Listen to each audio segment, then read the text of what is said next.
ipagkaloob niyo po sa aming lahat. At salamat din po, Lord God, sa gabay, protection, blessing, at kalakasang katawan, kalakasang espiritu na aming natatanggap araw-araw. Lord God, huwag mo po kaming hayaang mawalay kami sa inyong tabi. I-bless mo po kami lagi, Lord God. Kasama po ang aming pamilya, kaibigan, kamag-anak, kakilala, at ganun din po sa mga nakakasalamuhan namin.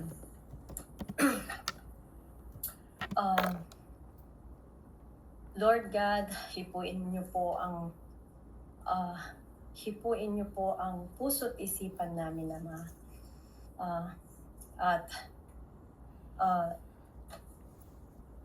Lord God, hipuin niyo rin po ang lahat ng may mga karamdaman mula ulo hanggang paa. Kasama na po ang aking tatay. Alam ko po, kayo lang po ang makakapagpagaling, Ama. And gabayan niyo rin po, Ama, si Ate Gina na aming host ngayon at si Sis Karian na maglalahad o magsasalaysay ng buhay ng magkapatid na sina Martha and Maria. I-bless nyo rin po, Lord God, na i-bless nyo rin po, Lord God, ang buong bansa, Ama, na ang buong mundo, na sana po mawala na po ang mga sakuna or kahit anumang po mga sakit na kumakalat, or ang mga nag-aaway na ibang bansa, Ama, na sana po matigil na po, Ama. Bless us always, Lord God, and sana po lumaki po ang mga anak namin na may takot sa Diyos, mababait, and sana po makilala nila po kayo, Ama. And ibinabalik ko po lahat po ng kapurihan sa ngalan po ng inyo pong anak na si Jesucristo at ng Espiritu Santo, Ama. Thank you, Lord. Amen. Amen. Amen po. Salamat po, Sis Eva. Salamat din po sa ating worship leader na Sis Jen. And good afternoon po. At good morning muna po tayo sa Pilipinas sa ating Pastor Ramel. And then sa atin po dito sa Amerika at sa Japan. Good afternoon po again kay Sisi Jen, kay Sisi Eva, kay Sisi Jewel, Eva, and sa ating pong dalawang Japan, sa ating pong exhorter na Sis Karen, si Sisi Maymay, Sisi Mary Rose ng Florida. Oh, hi Sis Alisa, welcome back. I hope everything works for you, na wala nang problema. And sa ating kay Sisi Rachel at ang ating Mary Grace, ating si Mary Grace, parang nawala siya. Or no, siya yung me ata. So, good evening po, good afternoon. Hindi ko na po kayo tatagalin, ha. Ibibigay ko na po ang ating mikropono sa ating exhorter para marami pa po tayong malaman tungkol sa ating kapatid na Martha and Mary. Go ahead, Sisi Karen. Ayun naman. Grab the mic. Thank you po, Ate G. Nabati na ni Ate G lahat. First, thank you po sa mga nandito ngayon. Siguro po karamihan mga familiar naman sa story ni Martha and Mary. Maikli lang siyang verse sa Book of Luke. Basahin ko yung buong niya sa Luke 10:38 through 42 lang. Maikli lang. Sabi, Martha and Mary, now as they went on their way, ito yung sila, tsaka yung mga disciples ni Jesus. Now as they went on their way, Jesus entered a village, and a woman named Martha welcomed him into her house. And she had a sister called Mary, who sat at the Lord's feet and listened to his teaching.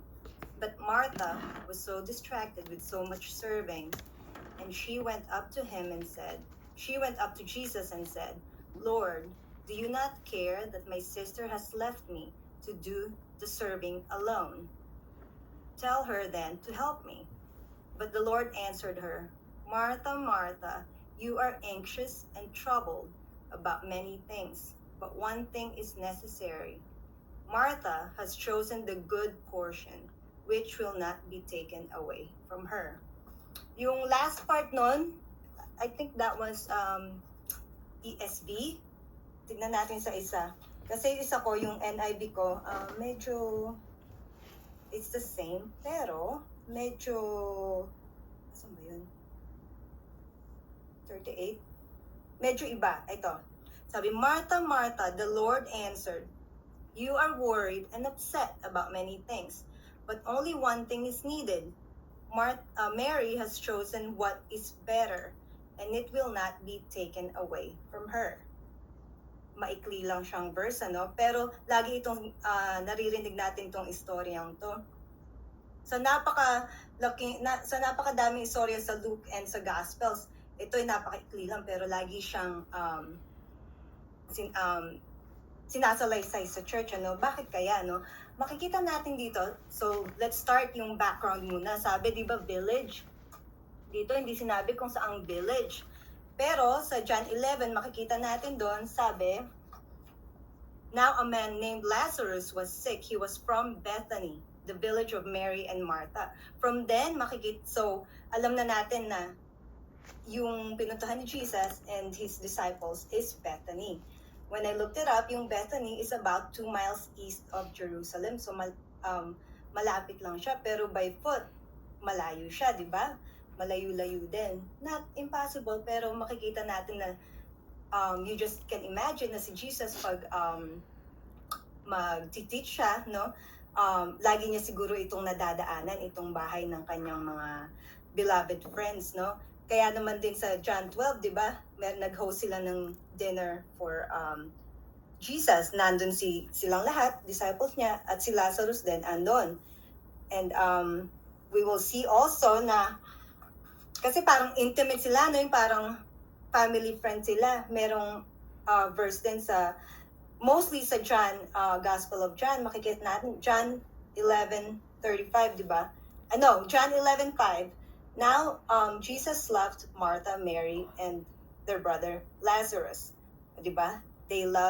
Jesus loved this family. Makikita natin dyan. And ano pa yung pinaka maikling verse sa Bible? Present, Jen? Ano yung pinaka maikli? Alam ni Jenny yan. So, I'm arrested. Joke lang! Yung pinakamaikli. Two words. Yes, yung pinakamaikli, yung John 11:35. Jesus wept. Yes. And bakit Umabot yung second word. Diba? Bakit siya nag-wept? Dahil, diba? Ano nangyari kay Lazarus, diba? Ito yung nalaman niya nung nag-grieve yung mag-ate dahil nga namatay nga si Lazarus. Ganun niya kamahal si itong magkakapatid, itong pamilyang to. Imagine, no? Jesus wept. Tapos, diba, I think, parang kadugtong yata na, sumali siya. Tapos, diba, parang nag-ano siya ng grief niya, na nag-wept siya dahil ito yung beloved friend niya. Diba? Ito po yung background natin, no? Tapos, makikita natin na yung pag-aalala ni Martha, syempre sa culture nila, no? Kahit naman sa culture ng mga Pinoy or mga Asian, ganyan. Maano tayo yung hospitality natin, di ba? Lalo na imaginein mo si Rabbi or the Lord has come, tapos ikaw hindi ka magsiserve. Syempre, natural lang yan na maano ka talaga. Ay, kailangan perfect. Kailangan everything he needs should be here, di ba? And you would want help. You would assume help, di ba? Dahil alam mo na eh. Kaya si Martha, I can just imagine busy. Makita niya ang kapatid niya, nandun lang kumbaga parang na-amaze lang kay Jesus, no? Nakaganyan lang, listening. Imaginein natin yan sa culture nila noon. Or siguro kahit ngayon sa Middle East, imaginein natin yan. Ang babae sa bahay, nakaganon lang, nakikinig sa rabay, di ba? Parang that's very unusual, and siguro at that time parang that's almost yung parang you cannot do that, no? Yung parang hindi ka dapat dito, you should be in the kitchen, di ba? Pero ang ginawa ni Mary, she was so bold and focused na parang all this preparation, that can wait, di ba? Dahil sabi nga, di ba, seek the kingdom of God first, di ba? So ano yung sinik niya? Yung word muna ni Jesus Christ before anything else. Di ba? Hindi siya yung nagpaka-busy, hindi siya na-stress, while yung ate niya naman ay busy at siguro ay talagang, di ba? You can just imagine. Sino po ang mahilig dito magpa-birthday? Sa Pinas, puso yung mga birthday party. Hindi po ba ganyan tayo? Andyan yung celebrant, yung anak natin na nagbe-birthday. Hindi natin asikaso all day. Halos hindi mo na nakausap yung celebrant kasi busy tayong mag-prepare, busy tayong mag-entertain, di ba? Tapos at the end of the day, parang sabi mo, ay, hindi ko man lang nakasama yung anak ko na yung nag-celebrate ng birthday. Di ba minsan ganyan tayo, lalo ng mga nanay. So makita natin dyan na, yes, while yung service is really important dahil dyan nagsisimula ang mga ministry, di ba? Dyan tayo nag-evangelize, dyan makikita karamihan yung pagka-Christian mo, di ba? Pero sometimes we need to remember why we're doing what we're doing, no? And also, kailangan not just we do it because, I'm a Christian, I'm gonna do this certain service. No, you have to think about, I'm a Christian and I love the Lord. That should be your first reason, no? Hindi lang because it looks good or it helps. Yes, it helps. But why? Is it for your own good? Diba? Parang it looks good on you? Or is it because that's what Jesus wants you to do? Is that because you're gonna help this person because you want Jesus to be happy? You want to follow His teachings, diba? Yun yung mga dapat nating isa-isip na hindi tayo gagawa ng bagay dahil magandang tignan, no? Kailangan, anuhin natin yung yung self-awareness natin na bakit natin ginagawa yun. And ano rin makikita natin kay Mary, diba? Parang, I just imagine her just relax, no? Sa company ni Jesus, just listening.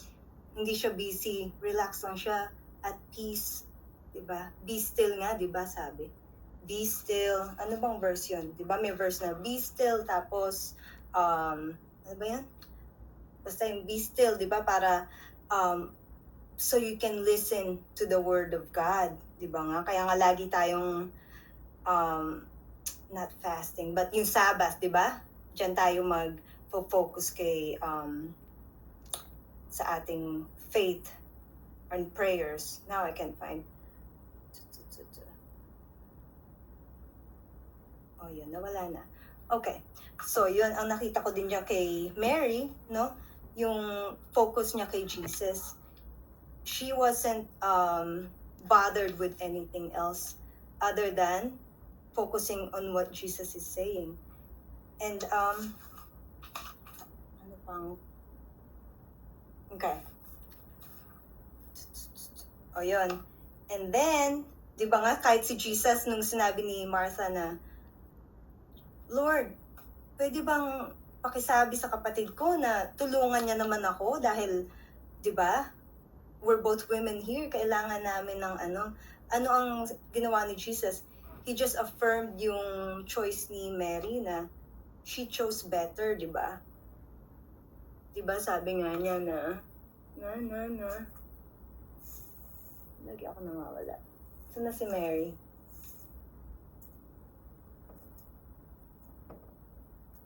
Mali. Ayun. Di ba nga, sabi niya na, Martha, Martha, you are so anxious and troubled. Sabi niya, one thing is necessary. Mary has chosen the good portion. Mary chose what's better, no? Sabi niya, kaya sabi din Jesus na, hindi ko yan naalisin sa kanya. Yan ang gusto niya, yan ang priority niya. But that doesn't mean na hindi naman niya sinabi kay Mary na, you are wrong, di ba? She's not wrong. Mary's not wrong. Service is important yan. Napaka-importante yan sa ating ministry. Pero sometimes, no, we have to really pray about it and think of it na minsan let's not let ministry take over intimacy with Christ, no? Kasi yung ministry, no? Siguro si Ate G, alam niya yan dahil nung tawag doon, missionary, as a missionary, I'm sure she was so busy, no? Ang hirap siguro nung may pamilya ka, may mission ka, di ba? Ang daming mga service acts and yung mga planning. Hindi lang kasi minsan kasi hindi lang service yung planning yan. It takes so much time and it takes so much even planning to have relationship with other people, no? Like, it's not just, oh, one day I'm gonna go. No, it takes so many hours of planning and sometimes it's really hard. Kaya minsan, let's really plan to be still and just be intimate with Jesus, no? It's really, really important. Ito yung makikita natin dito sa verse, di ba? Di ba nga, meron din sabi, oh, are you the type of sit or serve? Di ba? Kaya, anuhin natin sa sarili natin. If we can, no? If we can serve, let's serve and then make sure we have the time na mag-sit down and just dwell in His presence, no? Just dwell in the Word of God. And yung wala tayong distraction. Itong mga service na to minsan kasi nakaka-distract. Sabi nga din minsan sa church sabihin din, di ba, na sometimes you have to discern yourself na we want to volunteer sa lahat ng events.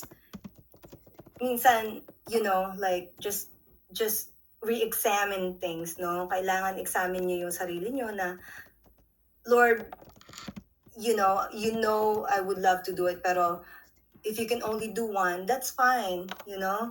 Kasi alam naman yan yung Panginoon kung ano yung gusto nyong gawin, kung ano yung nasa puso nyo. But He knows also na meron kayong yung physical limit, no? Meron tayong physical limit, hindi natin kaya yan lahat gawin. And if we do more than what physically we can, dyan tayo nagiging, dyan nag-hurt yung relationship natin kay Jesus. Kasi nawawalan tayo ng time. Diba? Yung physical natin, hindi tayo makabasa minsan. Kasi yung mata mo, napipikit-pikit ka na, imbis na nagbabasa ka.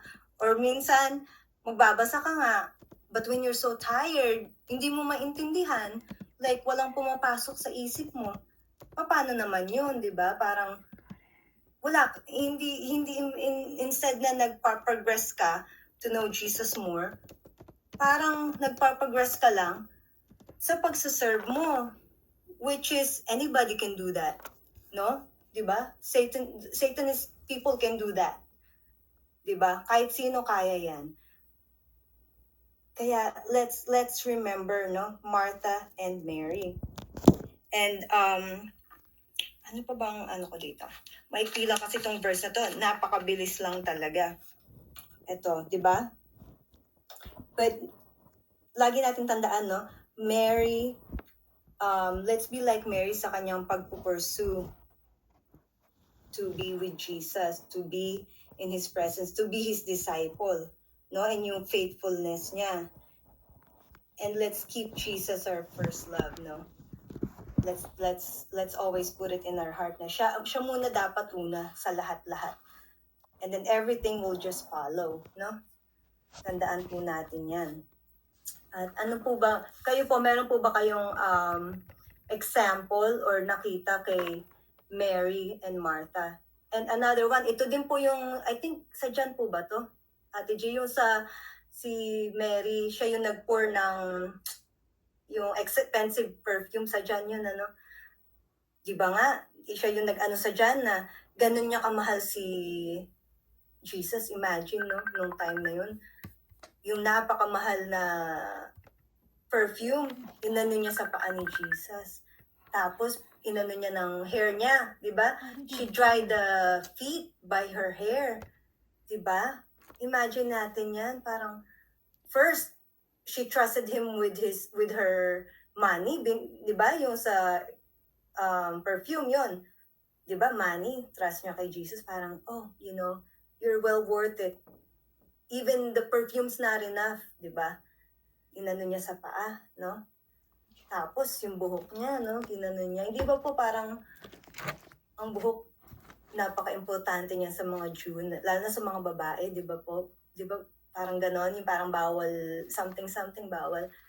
Di ba? Pero pinunasan niya. Paa ng Panginoon niyo, pinunasan niya. Makita natin yung pag-serve niya kay Jesus, and yung true love niya kay Jesus, no? Makikita natin. And throughout the Gospels, makikita natin talaga na, oh, itong mag-anak na ito, no? How close they were to Jesus. Like, ito yung, si Lazarus yung ni-raise ni Jesus after 3 days. And yan yung kapatid nila. So, it's parang, ang hirap imagine ng mga pangyayari yun, pero, diba, yung love nila for each other, itong magkakapatid, mahal na si Jesus, and Jesus loved them back, no, even more. Kaya, huwag natin kalimutan, no, like, let's always examine ourselves to see first and ask Him to help us na, Lord, we want to be with you first, and then we can serve. No, that's a better way. Be with Him first, and then serve under His behalf, instead of parang serve, tas wala na tayong intimacy. Diba po? Kaya let's be intimate with Jesus and serve later. Diba po? Kaya ito po, yun lang, napaka-ikli lang kasi nito pero napaka-gandang message talaga, no? Yung, priority yan, priority. Kayo po, ano po ang mga ano po ang mga bagay-bagay sa life nyo ngayon na parang minsan feeling nyo nahihinder yung nyo, to have better faith or to have quiet time with Jesus? Ano yung nahihinder sa inyo? Ako, I think minsan yung busyness sa mga bata, yun minsan feeling ko parang parang minsan after 3 days, if I don't get any studies or kahit yung kausap lang kay Jenny about the word, pag wala akong ganyan, after 3 days, parang naano ko na parang, oh, something is basta, something is not right. Yung ma-feel mo, something is missing, something is not right. Yun, yung pag na-busy ako minsan, ay, naku, I need to read kahit isang verse lang. Or kahit kausapin ko na si Jenny na, I saw something like this, di ba? Yung mga ganyan. Or kahit yung mga jokes na parang, oh, ganyan, or yung last service, ganito, ganyan. Like, you really have to surround yourself with the word kasi kahit sa friendship, minsan kahit sa jokes, kahit, like, yung mga worship song, let's dwell in the house of the Lord talaga. Para yung maximum absorption, wow, maximum absorption. Ang gandang words. Kailangan sulat ko yan. Yes, yan. Yeah, that is true for me. Yung surround yourself with your Christian friends and bukas tayo ng Bible, or minsan, kung nasa Facebook ka na lang din, marami naman lumalabas ngayon ng mga Christian preaching, di ba? Minsan yung iba't ibang views ng preachers is good to listen to, kasi minsan na-open nila yung mga bagay na hindi mo naisip before even about the same book or about the same verse. So let's surround ourselves with the word para magkaroon tayo ng maximum absorption. Ayun. Ano po ang nyo? Kayo po, ano po ang nakakahinder sa inyo? Sa tingin nyo? Ako, susundan ko na yung sinabi ni Sis Karen. Kasi, Yun po, yung maging mindful tayo kung saan tayo nagiging busy.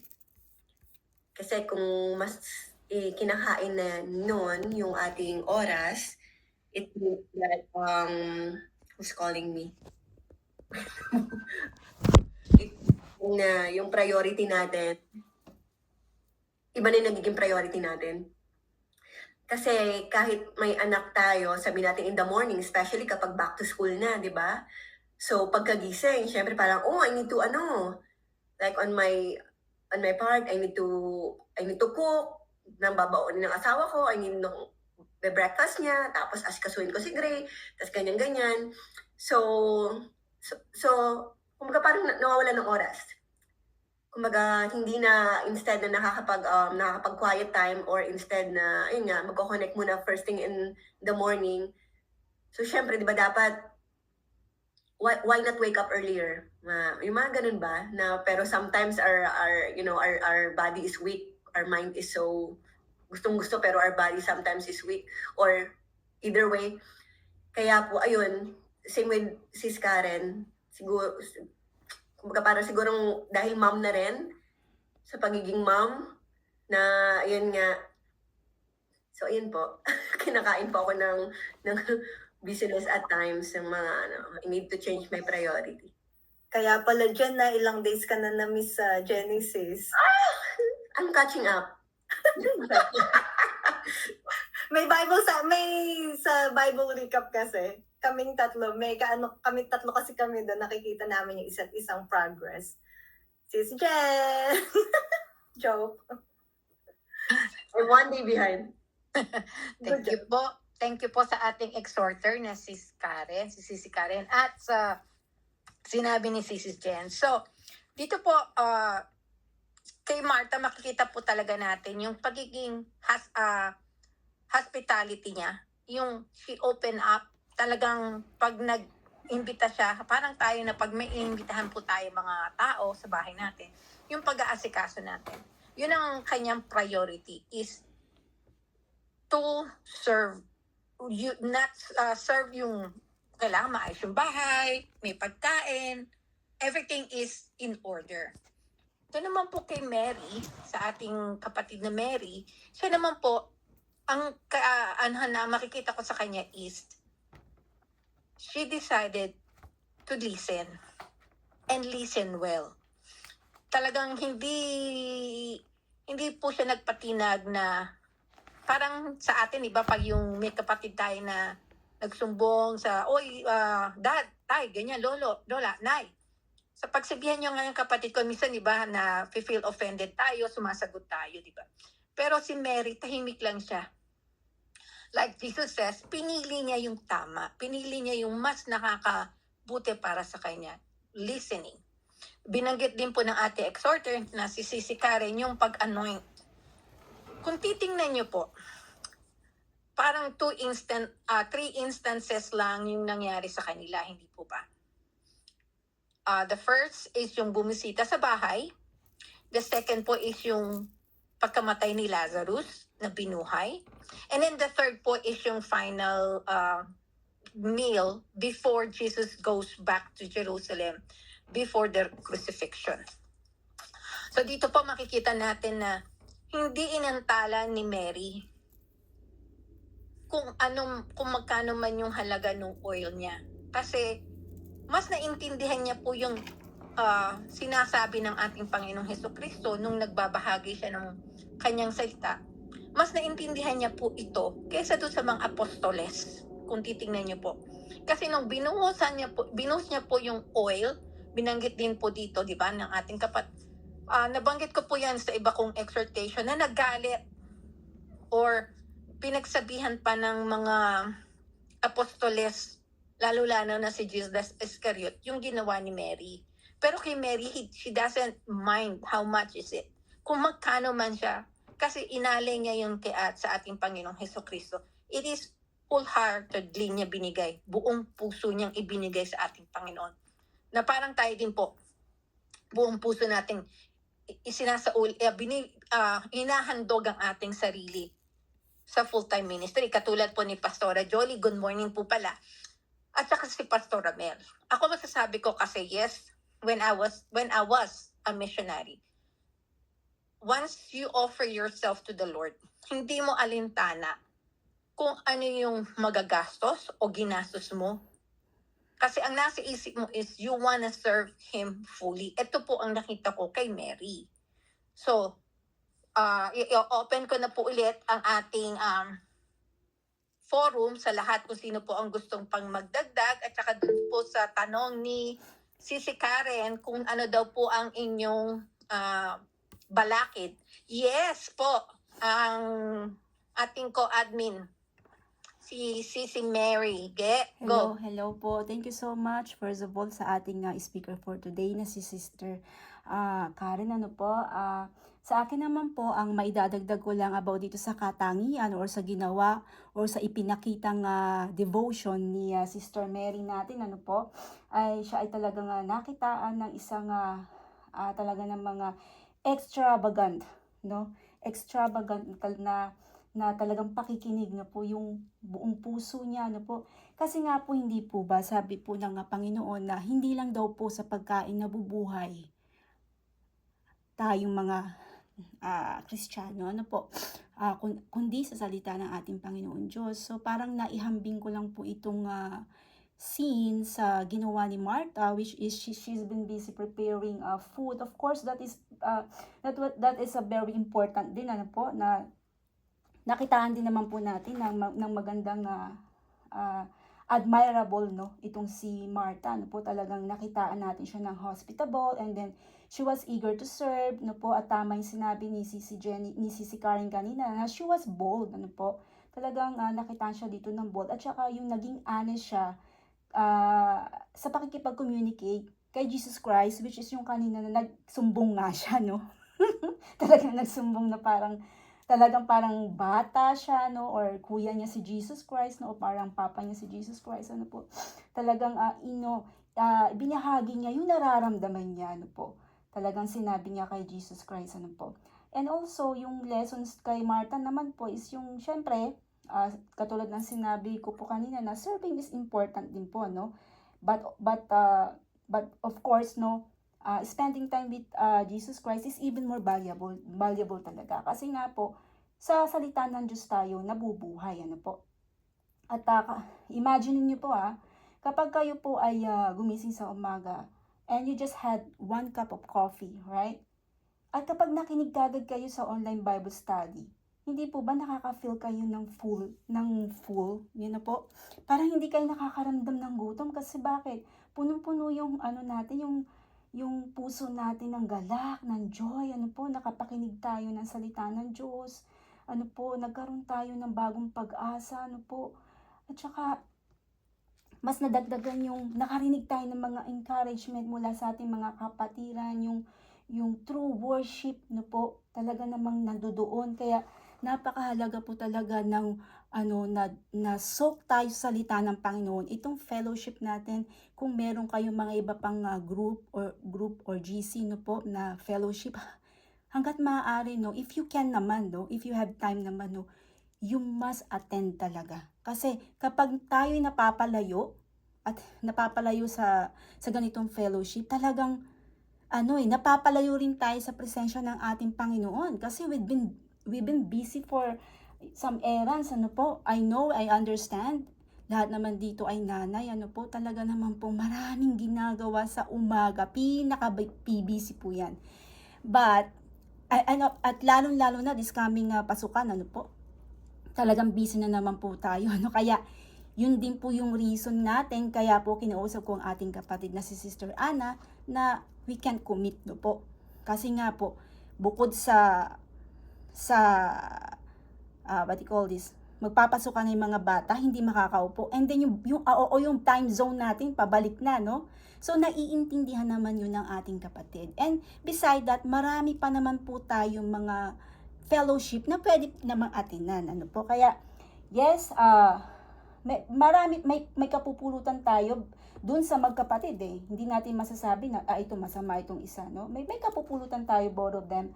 But syempre si Mary nga po, she prioritize learning talaga from Jesus Christ, Talagang, at yun naman po talaga dapat ang ini-expect ng ating Panginoong Hesukristo. Yun ang expect niya sa atin bilang Kristiyano, bilang mananampalataya.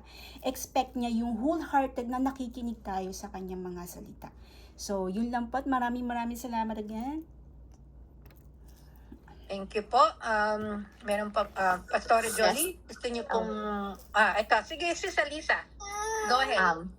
Pasensya na medyo may batang medyo maingay. Pero what I've learned doon sa story is yung service.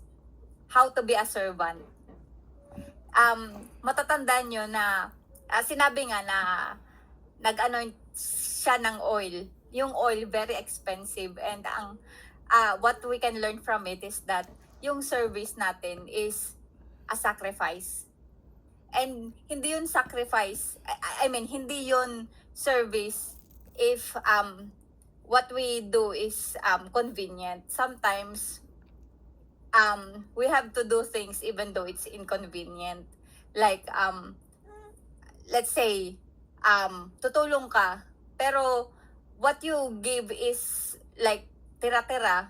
It's not really service. But if you really need to serve God, you have to be available, and then you need to surrender everything and be available all the time. That's why honestly I feel so guilty na I cannot join here. Pero recently I did everything I do, I try to do it for God. And honestly, may mga conflict kasi here, this is actually not my home church. My home church is Lighthouse Baptist Church, and meron kaming naka-set up na lahat. And I'm trying to put this Bible study, online Bible study sa schedule ko, even though it is very conflicting right now. Pero it's a form of sacrifice na I will join here even though I have many other things to be done, and then aside from that to do things for the church as well. And it is a form of service. Like yung oil, very expensive. You don't know, pwedeng we don't know kung gaano ka how much she sacrificed to have that oil. Yun yung point nun kung bakit very expensive yung oil na ginamit, kasi she's surrendering herself, surrendering lahat ng kanya, what she can afford. And even though she can't really afford it, she made ways to have the oil ready. And then yung service, it's a personal command na it's a commitment, kumbaga, commitment to be with God all the time. And then sacrifice as well is it's a proper conclusion, meaning yung sacrifice natin is what needs to be done has to be done. Yun yung I hope you understand what I meant by that. And then sa wait, meron ka, nagsulat kasi ako dito. Here I wrote here, costly but reasonable service. It may be costly, but everything we do it for God, for the greater glory of God. That's why even though it's costly, it's reasonable. And you know what? May kasabihan dito na yung whatever we do it for the Lord, and then the Lord sees our labor and He remembers all the time. We people might think we might feel na ano ba to, church, and then you will go for soul winning, and then Bible studies and mission trips, and then parang di ka nauubusan ng schedules. You might think na, ano ba to, parang waste of time, but it's not. You're winning souls. You are helping other people go to heaven. Yun yung sa Matthew 27, 'di ba? Na Great Commission, yun yung sacrifice, and we should sacrifice for the greater glory of God. Yun lang po. Thank you. Amen, amen. Thank you, Sis Alisa. Yes po, talagang it's a sacrifice. Ako masasabi ko as a missionary, we have to sacrifice. I have to leave my family. I have to leave my church, home church. Kasi I have to serve somebody else. So, pero ginagawa po natin itong lahat is for God's glory. And then, kung busy man po tayo sa church, it means we're doing it for God's glory. Any way we do, basta bukal po sa puso natin, it's always for God's glory. Pero kung gumagawa tayo ng isang bagay na gusto natin na tayo ang palakpakan ng tao, that's being selfish. Kasi po, parang sinasabi natin sa Panginoon na, mas gusto ko ako yung palakpakan. Mas gusto ko ako yung hangaan ng mga tao. But what we have to think of ourselves is, hindi tayo. We're doing it. Lahat ng ginagawa natin, kahit sa church pa siya, kahit as a missionary, yung kay Pastora, yung pagiging mission niya sa may mga sakit, kay Pastora Mel, lahat po ito is hindi natin pwedeng angkinin. Hindi po natin siya pwedeng, kumbaga is doing this for our own crown. Hindi po natin ginagawa yun. Kasi ang itinataas po natin lagi is ang ating Panginoon. Lagi nating yung sa Kanya. Puro sa Kanya po. Sa Kanya. Yung tayo, na lang tayo, kumbaga nga sa pila, di po ba? Tayo na yung pinakahuling-huli. Kasi hindi natin iniisip na yung ginagawa natin is para sa atin. So, kakalimutan natin talaga kung sino tayo pag nandun tayo nagsaserve sa ating Panginoon, na kahit na anong pagod natin, makakaramdam pa rin tayo ng kaginhawaan. Kasi pagod man tayo, pero ito, ginagawa natin para sa Panginoon. Bunso, Marie, hello. Thank you for coming. So, sino pa po ang gustong magbigay na, ayan, Pastora, sige po, go. Hello po. Isang maulan na umaga po dito sa Pinas. Salamat sa Panginoon. Kahit na na-testing yung pasensya ko kanina, ayaw po akong mapasok, ayaw po ma-open yung link ko. Pero salamat, may good Samaritan na tumulong sa akin. Kasi hindi po kasi masyadong maalam sa cellphone eh. Pero salamat sa Panginoon. Sabi ko, Lord, sayang na nung nakaraan, hindi ako nakapasok. Hindi rin ba ako makakapasok ulit ngayon. Pero salamat sa Panginoon, hindi inayaan ni Lord na hindi ko po kayo makaka-join, makaka-fellowship. Una si Lord, syempre po, at ang mga kapatid natin sa Panginoon. Yun nga po, makikita po natin yung pagsaserve ng dalawa. No po. Pero ang sabi nga sa pagsaserve, din dyan, yung kalakip ng paglilingkod natin yung pagmamahal. Kasi hindi mo naman mapaglilingkuran yung tao ng walang love eh. Diba po ba? Kung sabi ko nga po, kung responsibility and duty mo lang na gagawin yon, mapapagod ka at saka magsasawa ka, sabi nga po. No po. Pero kung mayroong love yon, kahit na, yung love kasi may kasama na sacrifice yan. No po. May kasama na rin po pasensya yan. Parang kaya nga po, tignan nyo po sa bunga ng Espiritu, nauuna yung love.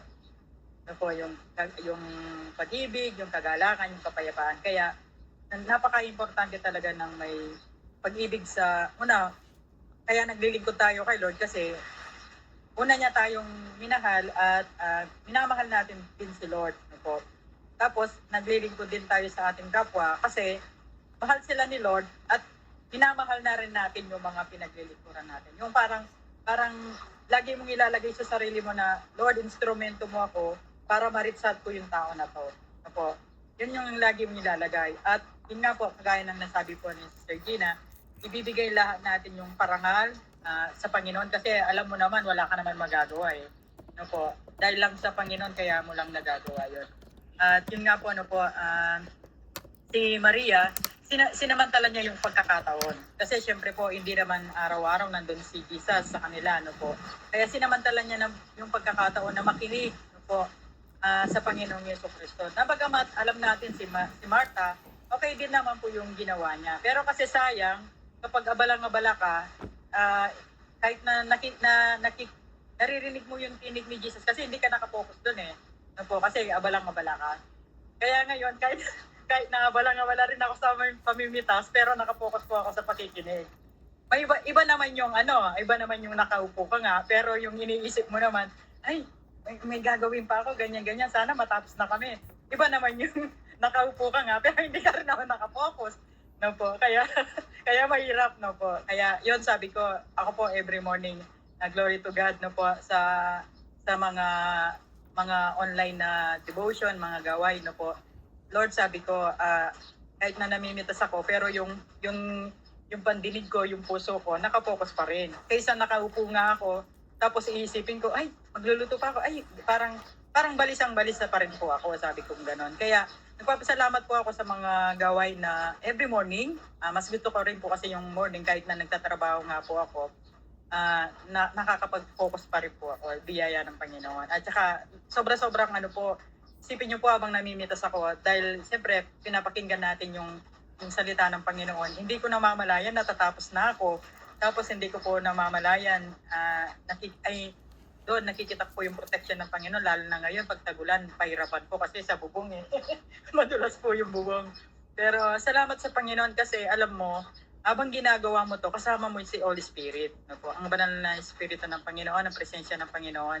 Kasi syempre po yung fellowship natin na to, hindi lang sa tao. Una tayong nakikipag-fellowship talaga kay Lord. Kaya napaka-importante yung naglalaan tayo ng time sa pakikinig. Sabi nga, tao man yung ginamit na instrumento ng Panginoon, pero salita pa rin ng Panginoon ang patuloy na nahihayag. At yun nga po, na napakabalad natin kasi hindi tayo yung bagamat tayo yung nagplano na magkaroon ng ganitong group, pero si Lord ang nagpatupad. At si Lord ang naglagay sa atin. Si Lord ang namili sa iyo at sa akin, kaya nandito ka sa group na to. Kaya sobrang napakapalad natin kasi nakakakain tayo ng salita ng Panginoon upang ang ating spiritual na ay lalong lumakas. At ako po, nagpapasalamat ako personally una kay Lord at sa inyo po, sa buhay po ninyo kasi nagiging encouragement po kayo sa akin every time na nag-share kayo or nag-exhort po kayo. Sobrang blessing po kayo sa akin. Kaya glory to God, ngayon pong nakapasok ako, kanina talaga sobrang tuwa po ako. Sabi ko, yes Lord, thank you Lord. Sabi ko kasi nakikita mo yung desire ng puso ko na maka-join, kaso lang talagang may drugs. Pero salamat sa Panginoon, siya pa rin po ang patuloy na nagtagumpay. Yun nga po, gawin natin ng may pag-ibig kasi sobrang inibig tayo ng Panginoon. Salamat po. To God be the glory po. Salamat po, Pastora. Sisi Mai, it's your turn now, Sisi Mai. Okay, hello. Saan tayo?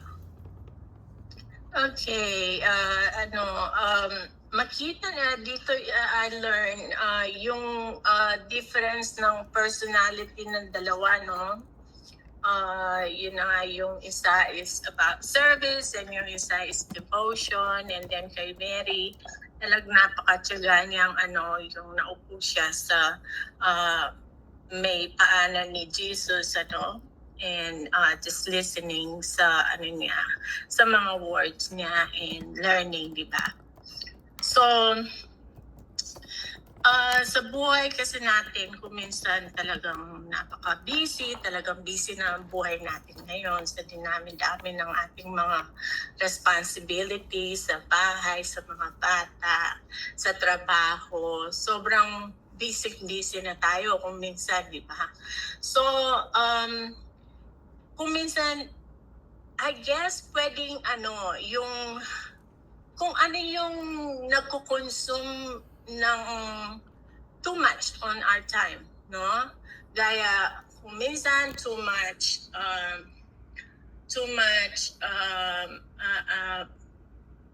pag yung iba pa party ganon, or ang daming mga time wasted na hindi naman kuminsan na hindi dapat, di ba? So like sa akin dito yung yung nasabi, I can't remember kung sino yung nagbanggit ng guilt. Minsan may guilt din ako kung minsan, like dahil I left the church, dahil sa sobrang busy ko. Kung minsan yung trabaho natin, it requires ng Sunday, hindi ka maka-attend ng service, right? So, madalas nami-miss ko talaga yung church. And then hanggang sa I stopped working on Sundays kasi talagang yung guilt ko parang sinusuntok na talaga ako, ganun. And then sa naman yung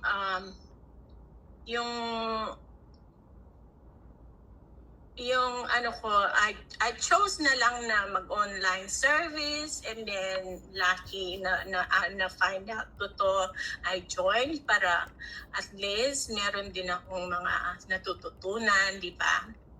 And it shows lang na kung minsan we have to make time para sa kanya. Importante na i-prioritize natin siya. Like, kahit busy yung time natin, we try find way na kung paano natin siya mai-serve and paano tayo makapag-devotion. It can be in the morning, it can be before you go to bed, di ba? And dito sa kay Martha, yung pinakita talaga niya kung gaano ka-importante talaga yung relationship niya kay Jesus. Mas gusto pa niya yung be there and listen to him, and then si Martha is puro service. So we really need a balance between service and devotion, diba? So, and then sa akin, sa super busy ng buhay ko minsan, I try to talaga ilalagay ko talaga sa calendar para hindi talaga yan ano tawag yun?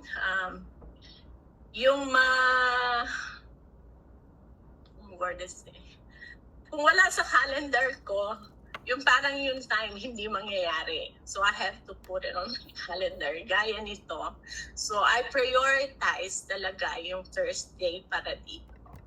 Kasi sobrang busy ng schedule kung minsan. Kung hindi natin talagang i-keep yung time na gusto natin, it's not gonna happen. So talaga, I prioritize my Thursday dito kasi I can give my 1 hour dito sa bahay lang. I don't have to drive kahit saan, di ba?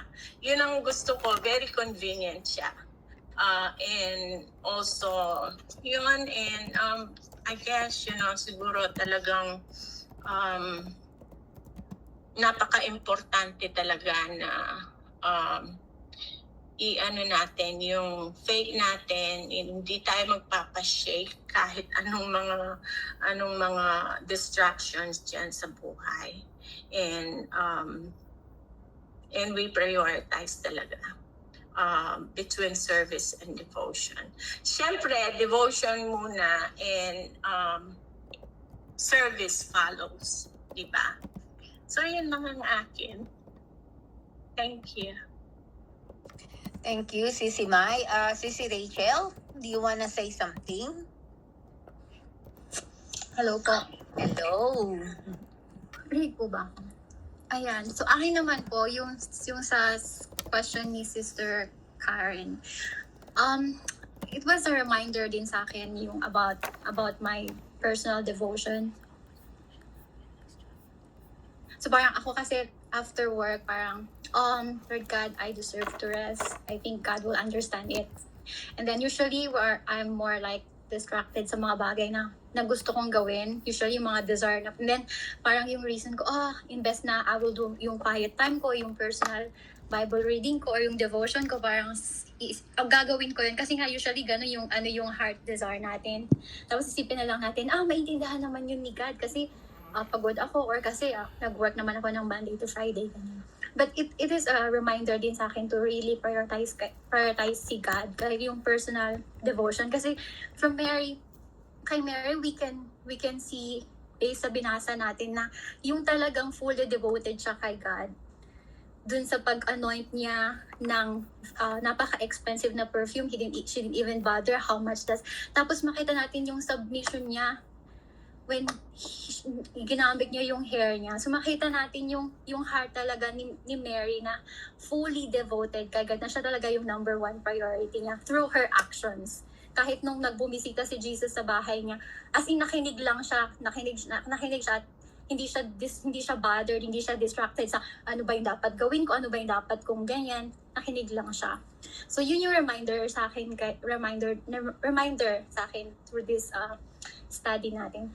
Tapos parang habang binabasa ko, ulit ko siyang binabasa, nung nagsabi si Martha kay God, sabi ni Jesus sa kanya, sabi niya, Martha, Martha, you are worried about many things, that's me. Sometimes we are worried about yung mga kung paano ba kung yung about sa buhay natin, yung about sa work, about sa family, about sa anong mangyayari tomorrow, ano yung mangyayari sa sakit ko, ganyan, ang dami nating mga worries. Let's say kapag may anak, kung ano yung gagawin nila, or kung may makain ba, a lot of things na worry tayo dito sa mundo. But if you come to think of, sabi niya, you are worried about many things, but few things are needed, and indeed only one.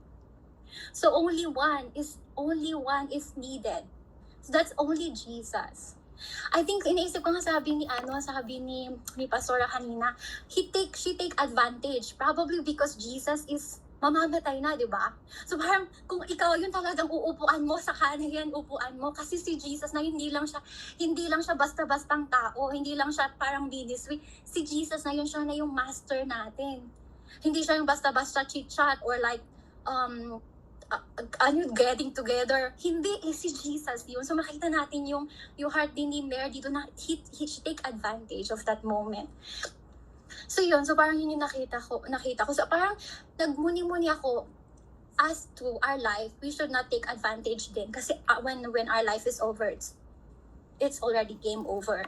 So parang we have to do the things God wants us to do, or reach out other people, or sa family mo lang, yung mga hindi pa nakakilala kay Jesus, hanggang para hindi natin ma-waste yung life na binigay sa atin ni God. Tapos yung parang sabi pa niya dito, sabi ni Jesus, Mary has chosen what is better. So, listening with Jesus better, relationship with Jesus is better, yung personal relationship mo kay Jesus is better. And then parang isip ko din, bakit yun yung pinaka-importante? Bakit yun yung better? Yung pakikinig ni Mary kay Jesus? Is it because God, gusto lang ni God na siya yung priority natin? But come to think of it, kapag parang everyday nakikinig tayo kay God, yun din yung tumutulong sa atin for us not to carried away, for us not to fall into sin, for us to fight all the temptations here in this world. And then sabi niya din dito, it will not be taken away from her. And this is important. God will not be taken away from us. Our relationship it will not be taken away. All of things here in this world, it will be vanished. It will be taken away. But ang pinaka-importante is our relationship with the Lord, which is eternal. So parang yun yung emphasize din dito, sabi ni Jesus, it will not be taken away from her. So yun, so parang personally, remind ako dito na I have to do the things that will not taken away from her. Kasi honestly, parang distracted ako into a lot of things, ganyan, na dito na-remind ako na, hey, si Jesus ang pinaka-importante, and gawin yung mga bagay na it will invest eternally invest on doing the things that invest in the kingdom of God and not just on this world. So yun lang yung thank you. Thank you, Sisi Rachel. Si Sisi Jewel or si Sisi Eva, meron ba kayong gustong sabihin? Okay, Ge, ikaw ulit. May gusto kang sabihin ulit, Ge?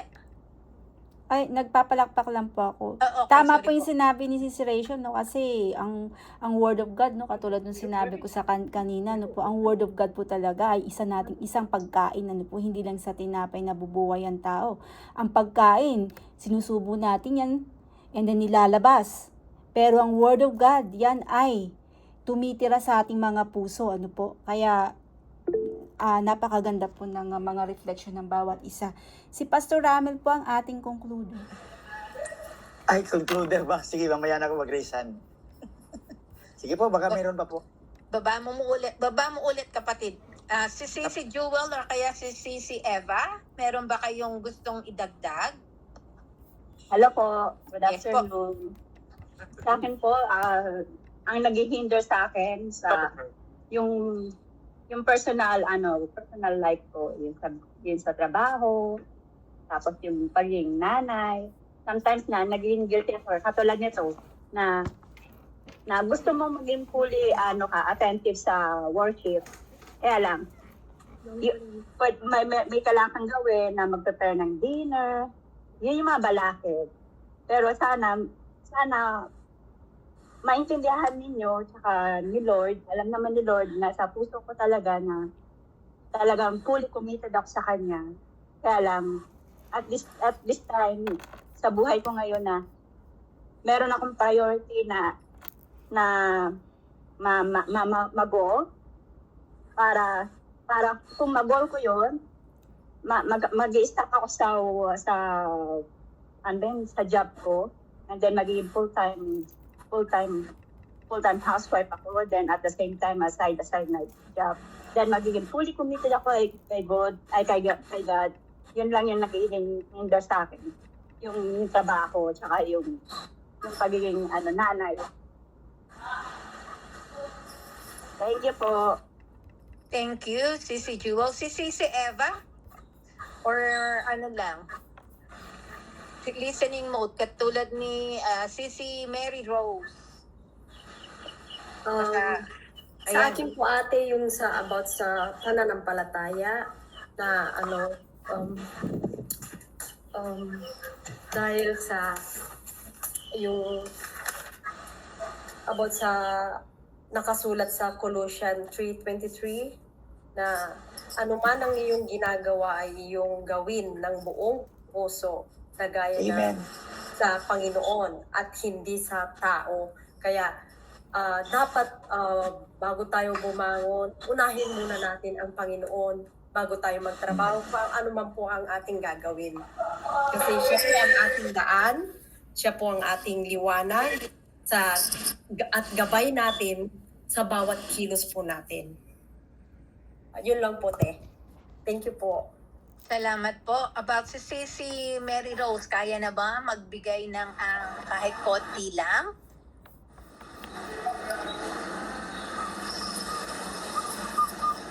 Hindi kita pipilitin, Mary Rose. Tinatanong niya. Okay, punta na po tayo sa ating concluder.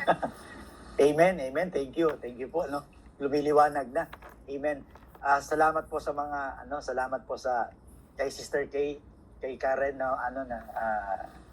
tunay na nagbibigay ng paalala sa atin, no, about posture and priorities, no. Meron pong tatlong itinuturo sa atin dito. Unahin na natin si Martha, no.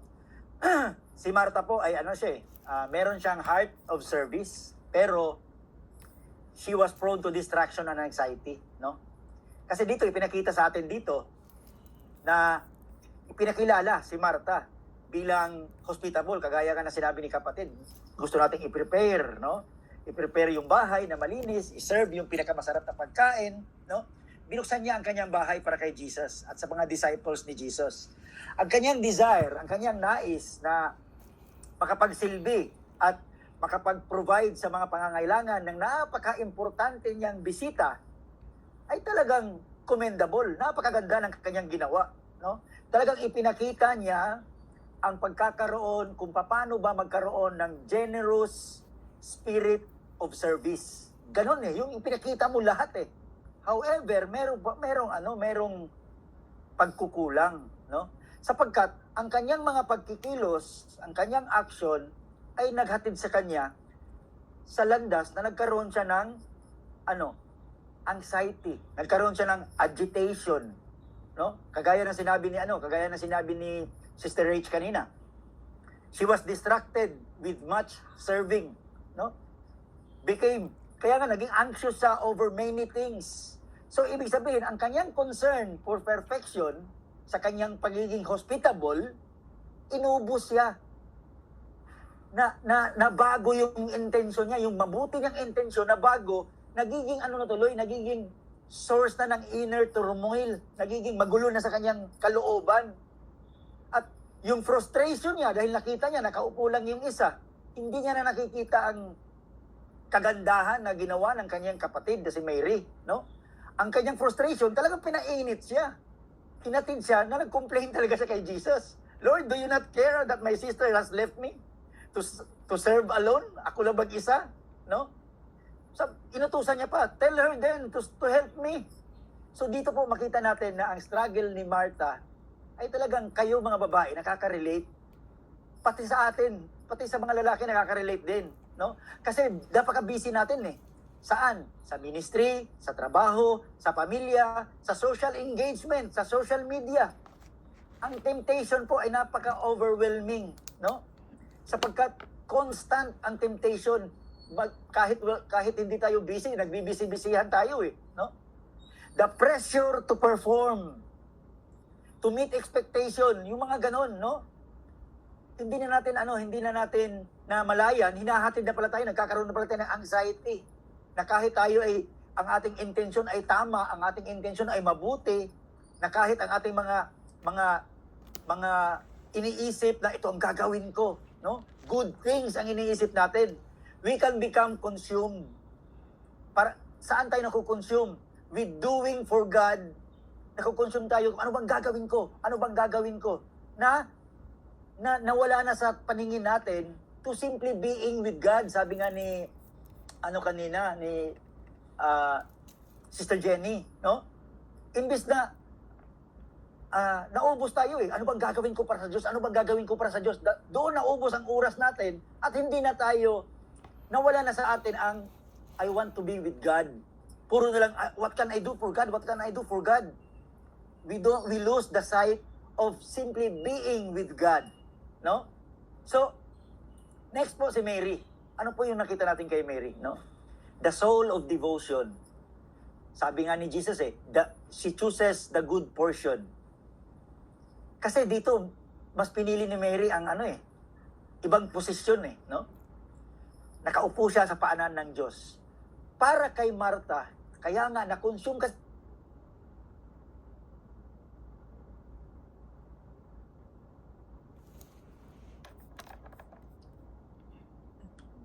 Kapatid, na-stuck ka po. Na-stuck po ang ating Pastor Ramel. Ganda pa naman po ng kanyang sinasabi. Babalik po yan. Antay-antayin lang po natin. Si Rachel, ikaw ang ating closing prayer afterwards. Tapos, Pastora, pabandisyon po pagkatapos po ng ating closing prayer po. Thank you po. Baka si Pastor Ramel nagsasalita.